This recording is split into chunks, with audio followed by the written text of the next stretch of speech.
Hello and welcome to Daily Reflection with Aneel Aranha. Today is the 13th of April 2020 and we're going to reflect on Matthew 28, 8 to 15. Listen. The women left the tomb quickly with fear and great joy and ran to tell his disciples. Suddenly Jesus met them and said, "Greetings." And they came to him, took hold of his feet and worshipped him. Then Jesus said to them, "Do not be afraid. Go and tell my brothers to go to Galilee. There they will see me." While they were going, some of the guard went into the city and told the chief priests everything that had happened.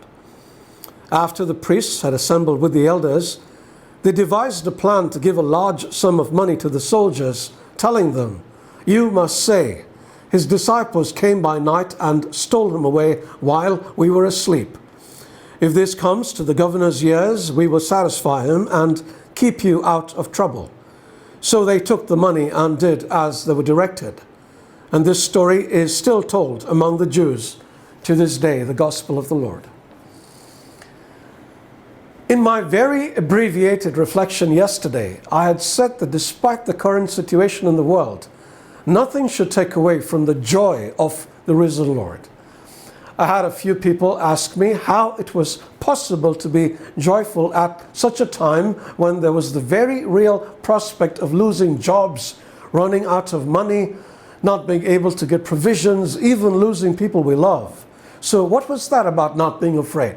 We find Jesus saying the same thing today. We are fearful and we will continue to be fearful no matter how many people tell us not to be afraid. Agreed. But as we can see from today's reading, the two are not mutually exclusive. One can be fearful but joyful as well. Scripture says that after visiting Jesus' empty tomb, the women left with fear and great joy. We can be joyful in the midst of our fear. When Paul told us to rejoice always, he was in prison at the time.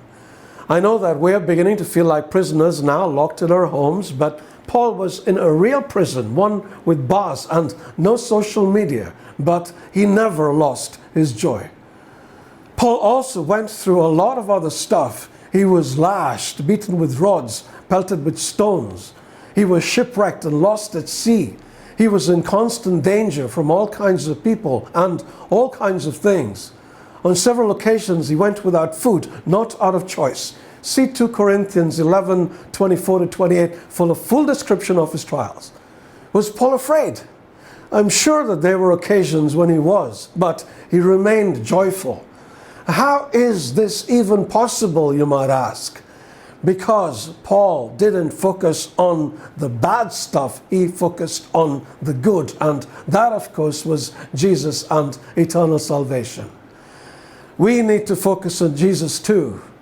Do you remember the time Peter walked on water? He was doing this amazing thing that nobody had done before, other than Jesus, of course. Was he joyful? Oh, you bet he was. He'd have been ecstatic. Was afraid? Oh, most certainly. But that didn't stop him from walking on water. So you see how the two can go together. Then Scripture says, "But when he saw the wind, he was afraid and beginning to sink, cried out, 'Lord, save me.'" Now this is another kind of fear, one that sinks us. And when Jesus or angels or whoever tell us not to be afraid, this is the fear they're cautioning us against, the crippling fear. So how do we avoid it? Same answer. Keep your focus on Jesus. Where was the wind when Peter was doing his water walk? It was still blowing, wasn't it? The storm hadn't ceased. So what happened? He took his eyes off Jesus and saw the wind, which unnerved him. His focus shifted. So the moral of this story is simply, don't take your eyes off Jesus. He's got you, and he will have you walking on water in the middle of this storm. Do not be afraid. Before you go, you might wish to subscribe to this channel and receive these reflections every morning. Please click on the subscribe button below and the bell icon alongside. Until tomorrow, be God's. God bless you.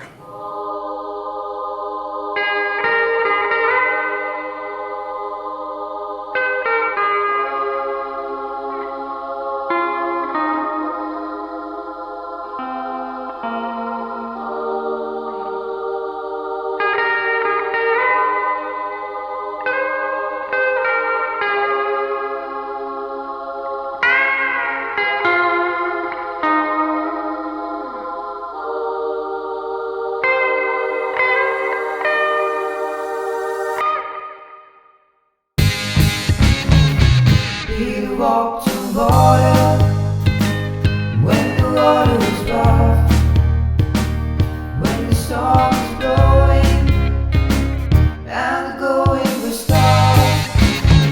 He kept his eyes on Jesus until for nobody could. He walked on water, and I bet he felt good.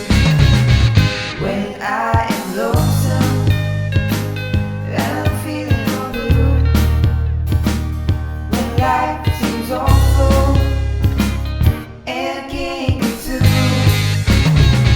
there's only one thing that I need to do,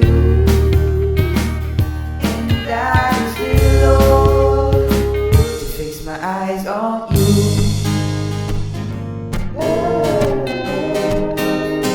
If you wanna walk on water, do what Peter did. Keep your eyes on Jesus, not on the wind.